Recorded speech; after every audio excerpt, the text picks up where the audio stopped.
Hello my friends, here is a dozen organic bananas in a container of applesauce. All this is in here. And this is fruit leather. And it's a great way to preserve food for long-term storage, especially like items that spoil quickly.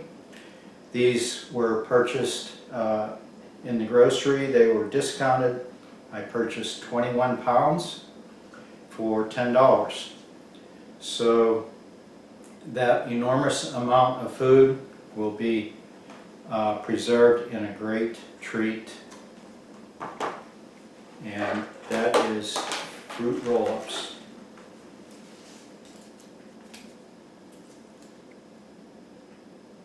Let me show you how I did it. Making fruit leather, I think you could probably use any type of a fruit, but since I have all these blueberries, I'm going to use the blueberries. A full container of blueberries. Let's mix it up.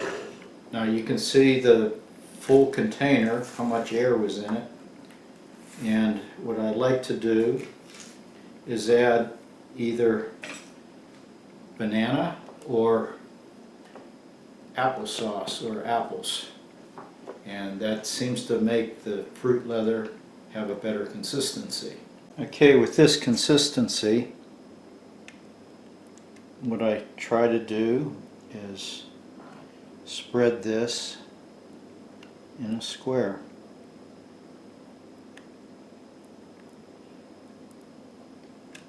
And that will take approximately half of the mixture. So this will make 2 trays.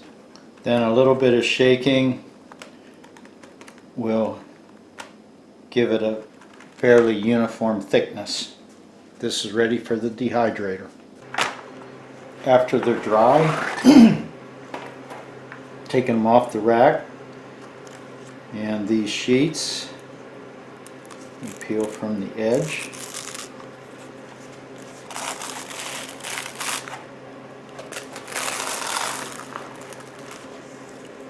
And right there. Then the next thing that I do is I will cut them. And I store them in a jar, like that. You can make the width any size that you want.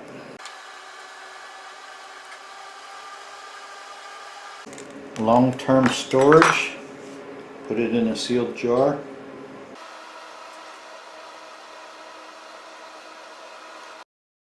The kids love them, and I do too. This is holding over 8 pounds of blueberries.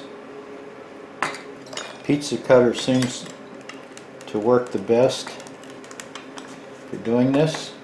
Some people like to dry this on parchment paper, then take their kitchen shears and cut the parchment paper right along with the fruit leather.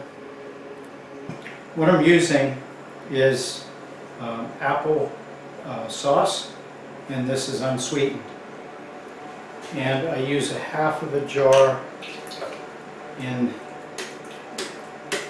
one container here.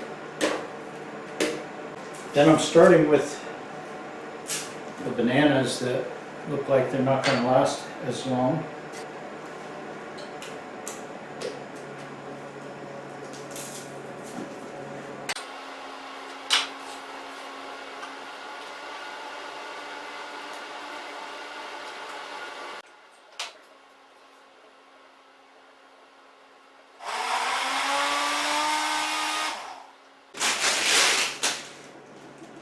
This is parchment paper. I'm putting it on top of my dryer sheets. Works good on the dryer sheet, but I'm trying a different way where I'm going to leave the parchment paper attached to the fruit leather. Okay, now you want to pour about half of this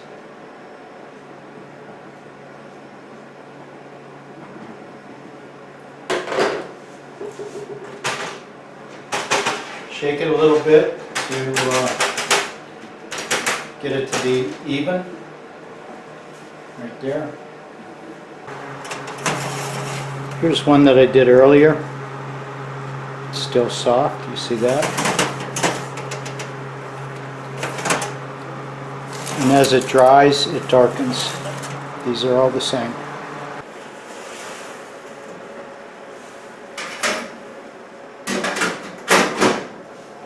This is much more appealing and better than drying bananas in sections or slices to make banana chips.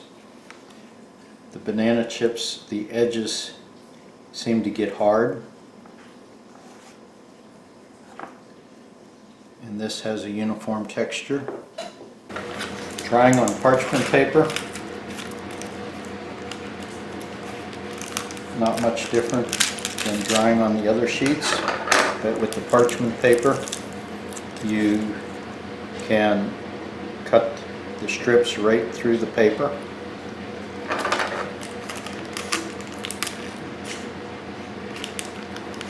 And then you just roll them up.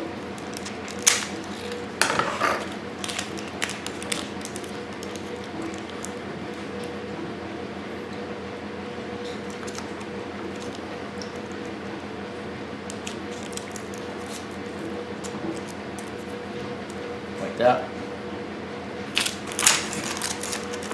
Each one of these sheets is approximately one banana.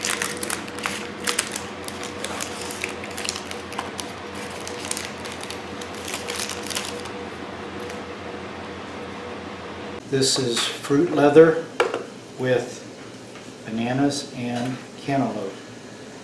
Right here is dried bananas with applesauce, about 2 dozen bananas and 2 jars of applesauce. And a great way to store this would be to, rather than roll them individually, roll them in a group like this. And here, stored in an old pasta container.